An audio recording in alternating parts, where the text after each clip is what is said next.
Hello, I'm Michael Schroeder, aka Payday Loan Pro.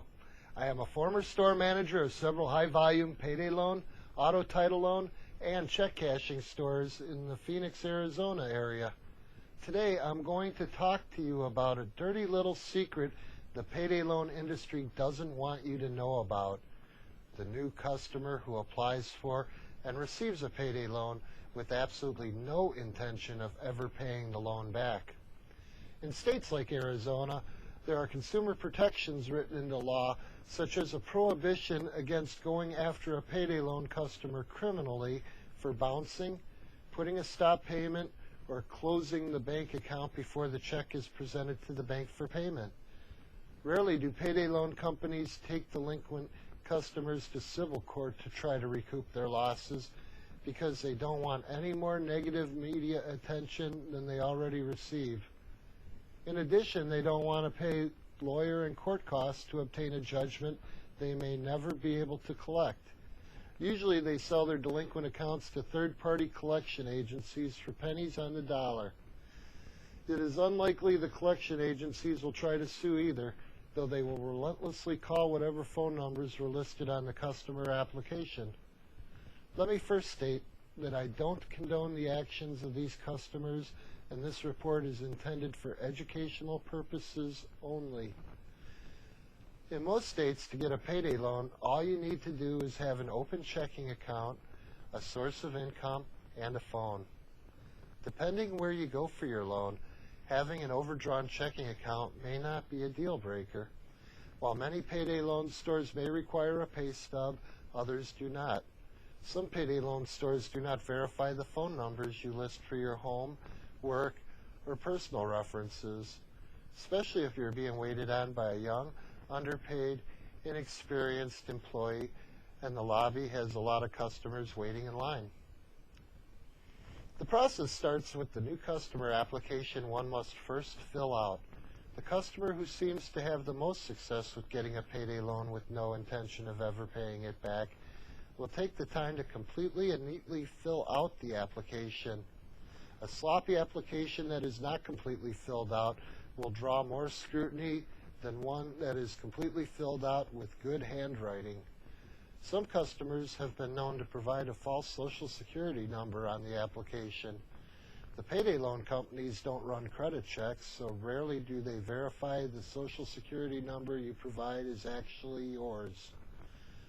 When the loan goes delinquent, there is no way the customer can be reported to any credit reporting agencies.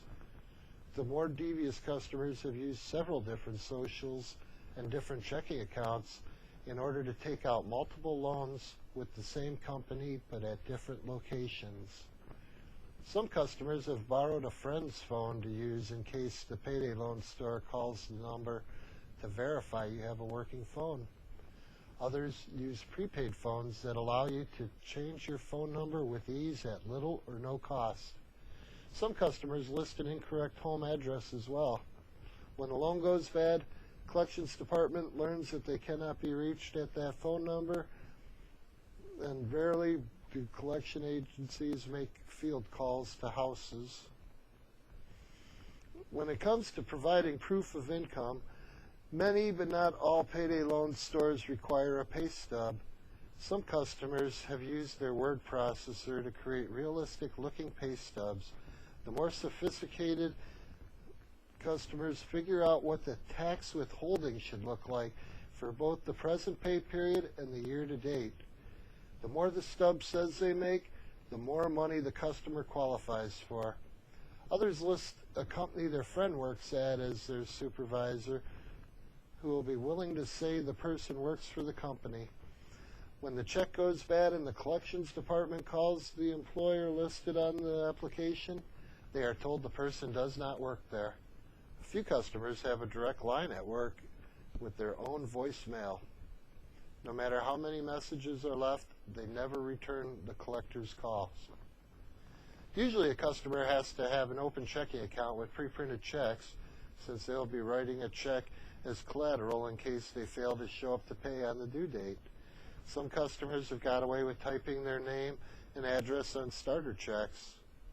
Customers that do not want to risk having the payday loan company cash their checks or try to electronically withdraw the funds have been known to place a stop payment on the check they wrote. The banks are prohibited by law from disclosing any information about the account holder to payday loan companies without the consent of the account holder. Some banks will let you open up a checking account with as little as $25, and some banks don't even check to see if you have any closed accounts with other banks.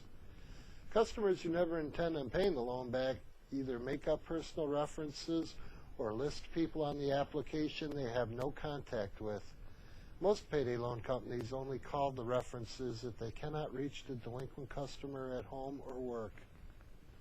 Well, that wraps things up for this report. I'm Payday Loan Pro reporting.